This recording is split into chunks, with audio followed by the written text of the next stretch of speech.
Today, I am going to talk to you about the doormat wound. This is the most common wound that I work with women in our academy program. It's so prevalent, and we're talking about not necessarily extremes, right? The extreme of the doormat wound is a woman who just takes abuse, right? She allows herself to be abused. She doesn't stand up for herself. She doesn't get out of the situation. She keeps receiving things and behavior that are not good for her. Now, not every woman, most women, thankfully, are not at that extreme, but most women, and I would say the overwhelming majority of women, are what we'll call like pseudo doormats, where you'll tolerate things that you shouldn't be tolerating. And you continue to tolerate it because you think it's your fault in some kind of way, or you think that he will change, or because you keep trying to change things, including changing your communication, right? You might even be here right now where it's like, I just got to learn feminine communication, how to shift my patterns so that my man will finally cherish me and take care of me. And that is often true.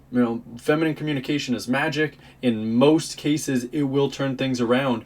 But one thing that some women miss is there's some men who will not change. It's like you can do everything right except one of them, actually the most important thing to do right, which is be willing to flow away from a man when he is choosing not to give you what you need, even when you're showing up, reasonably well. You don't have to show up perfectly. It's like women get into this habit of trying to show up perfectly for a man. It's like, if I just show up perfectly, then he will love me.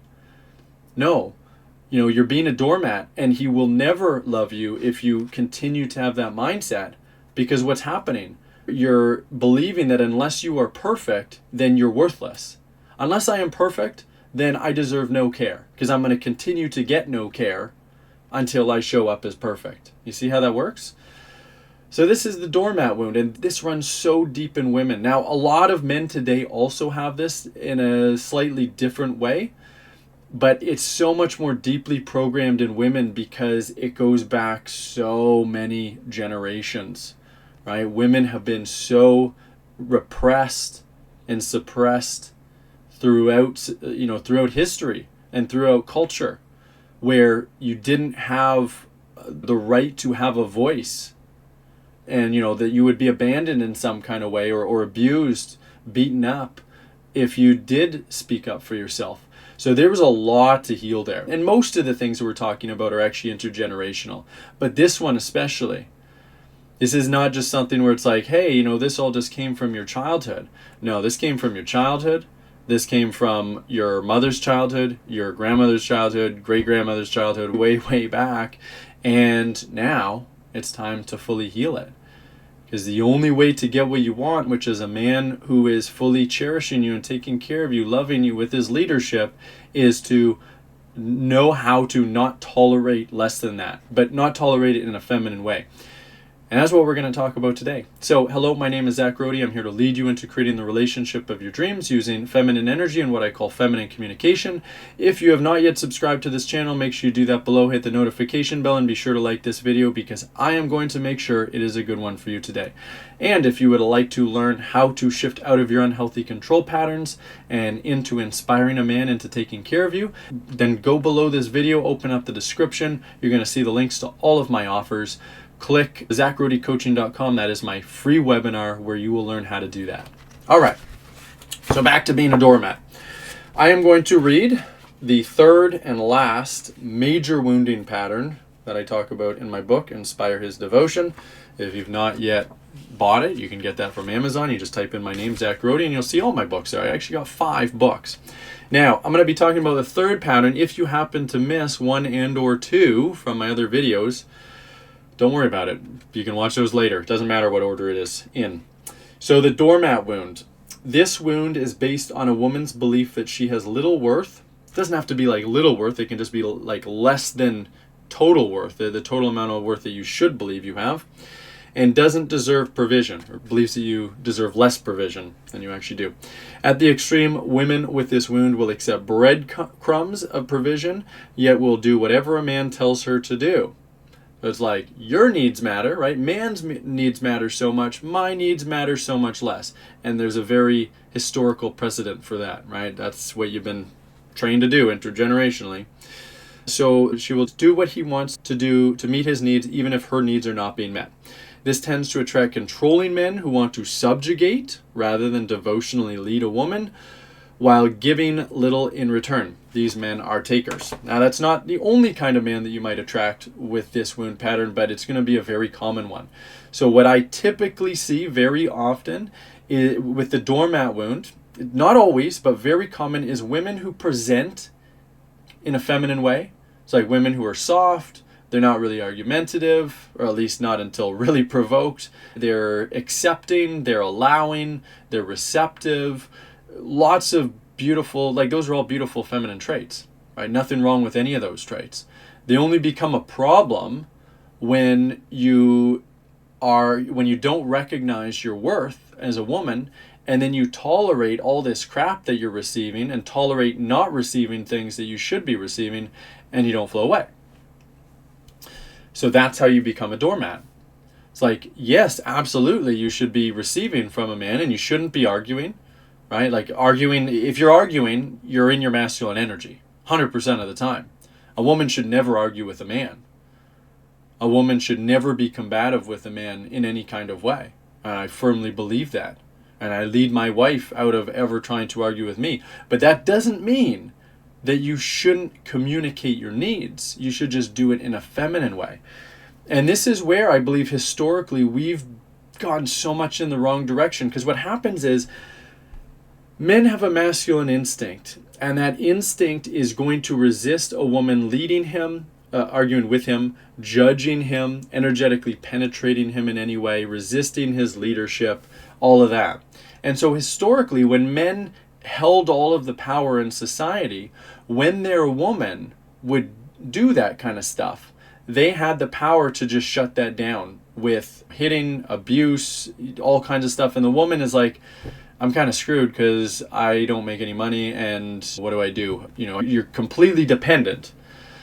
And you weren't taught, I'm talking, your great-grandmother was not taught feminine communication, so you just learn to stay silent. Because if you try talking back, if you try arguing, you're going to get bad things happen, right? A man's not going to respond well to that. And it's a learned behavior. You're going to learn, of course. There's no point in doing this, so it's better to just remain silent. That's a pattern. And most women, to a reasonable extent or another, have also learned that in childhood with their parents. Right? Your parents weren't teaching you feminine communication. They weren't teaching you how to communicate respectfully and vulnerably in a way that would naturally inspire a caregiver, whether that's your parents or whether that's a man. And so when you tried communicating, sometimes they would probably shut you down. You could feel that they were angry at you, that they were judging you, that they neglected you, that they emotionally withdrew in some way. And this is on a spectrum, right? It could be like really bad. It could be on a more subtle level. But you felt that. Every woman has felt that, at least at some point in her childhood and in her life. And many women, most women, have felt that a lot. And so you learn, okay, it's not safe to communicate my needs and feelings. And when someone is trying to get you to do something that you don't really want to do. And so then you comply. You comply with that order, with that direction.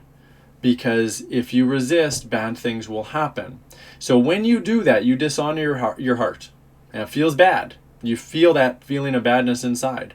But the feeling of anxiety of not doing it, of not complying, is even worse. So you just comply. You just become a doormat. And as a child, I mean, you can't really just flow away from your parents. Right? When you're a 5-year-old. I mean, maybe you did try to run away into the woods. I did once with my parents. But typically that's not really an option for a child. So it becomes a deeply ingrained behavior that you're going to stick around, try to avoid being abandoned by just complying. And the work for a woman is twofold here. There's two main things that you need to do if you find yourself in this situation. And it doesn't have to be an extreme situation. If you go on a first date, for example, and a man does something like maybe tells a joke, maybe it's a sexual joke or some other kind of joke, and you feel a little bit of discomfort in your body. And if you just let that go, you're dishonoring yourself because you're going into that compliance pattern. You're going into that doormat pattern. women do this constantly. And it's so constant, it's so deeply ingrained that you'll often not be aware of how much you are doing it. But it is your job to shift, because the more that you're doing it, the more that you're attracting the wrong kind of men, and you're attracting the wrong kind of behavior from a man. No man is going to be inspired to take care of a woman who has such little self-worth that she complies with things that don't feel good for her. Okay? And the more that you do that, the less inspired a man's going to be. So to shift this, you can't just start being resistant. It's not going to work. By the way, one of the things that really attracted me to my wife, and she still wasn't perfect at this, she still did sometimes go into compliance stuff, but I got away with less things with her than any other woman that I was with. Because I was just kind of selfish and not thoughtful, inconsiderate, wanted a woman to do things without it being fully reciprocal. And so women would basically allow themselves to be taken advantage of with me, and that's not good. And then I would really lose respect for them. And I didn't fully understand why, but I knew to an extent. With my wife, yes, she did that to an extent, but way less than other women. And so I really still maintained a lot of that respect and attraction for her. But the problem was, when she didn't want to do something, she would go into resistance. She'd just be like, no, I don't want to do this. And that's disrespect. If you ever tell a man, and I'm not going to get too much into this, but I got to explain it a little bit so that women don't get too triggered if you're watching this and you're not too familiar with my work. If you tell a man no, you are disrespecting him. When you tell a man no, when you set a boundary with him, when you resist a man in any kind of way, you are disrespecting him. Now, obviously, if you're being abused or something, you do whatever the hell you want. I just mean a man who's not physically forcing you to do something. When you tell him no, you are being disrespectful. But you do need to communicate your needs. You do need to communicate what's coming up for you. But instead of telling him no, because that's a boundary, that's setting a wall. And when you do that, you're leading. You're now in charge. You're in control. Right? Now you're both leading and you're going to be butting heads. It needs to be his decision. And isn't it going to feel so much better if instead of you resisting, you just communicate what's coming up for you, using feminine communication, asking him for help, sharing your feelings of sadness or anger or irritation or anxiety, whatever it is, and he leads you to try to understand what's going on, and he's like, oh wow, I didn't realize you felt that way. You know what? It's okay, I don't want you to do this anymore. Or he helps you through the resistance, giving you reassurance so that you can follow that leadership. That's going to feel a heck of a lot better than you saying no, and then he has to kind of submit to that no, right? Where you're in control. You need a man, ideally, who is so powerful, so strong, but also so devotional that he has all the power in the relationship, but he uses all of it to serve you by providing for you and protecting you, including protecting you from himself. That is polarity. That is beautiful. That allows you to stay fully into your feminine energy, where you don't have to go into your masculine energy to set boundaries, right? Which is what most doormats do. Most doormats, when they learn how to stop being doormats, they're basically learning how to be masculine. I don't teach women how to do that. I teach women to stay in that beautiful, soft, feminine energy, but learn feminine communication to communicate their needs in a way that inspires a man into taking care of them. And I teach you how and when to flow away from a man when, despite using feminine communication, he is not shifting. Because you can't stay with a man who continues to do that. He's just not safe. And it'll force you to be in your masculine energy. So this is what I teach women to do. And if you would like help learning how to shift out of any kind of doormat pattern where you're not fully in your self-worth, you comply, you fawn, you don't communicate your needs fully, I would love to help you shift that. This is what we do in our academy program for women. This is what my team of coaches help you do. And if you would like to learn how our academy program and our process can help you shift what you need to shift to inspire men into taking care of you, then open up the description below this video. Go to the academy. That's at thedreamrelationship.com. You're going to watch a video about what we do, see if it resonates for you, then book a call with me below that video, and then we'll talk on the call about what you're going through, what your patterns are, how you're complying, how you're fawning, how you're avoiding speaking up with a man, how you're avoiding flowing away from a man, or at least how you've done that in the past. And we'll see if the academy is right for you, if we can actually get you the shifts that you need and deserve. And if I believe that we can, we'll talk all about it. You can ask me any questions you have about it, and then you can decide whether you'd love to work with us. And if that sounds like you, then I will see you on that call. Go to thedreamrelationship.com and we'll have an amazing time. That's it for this one.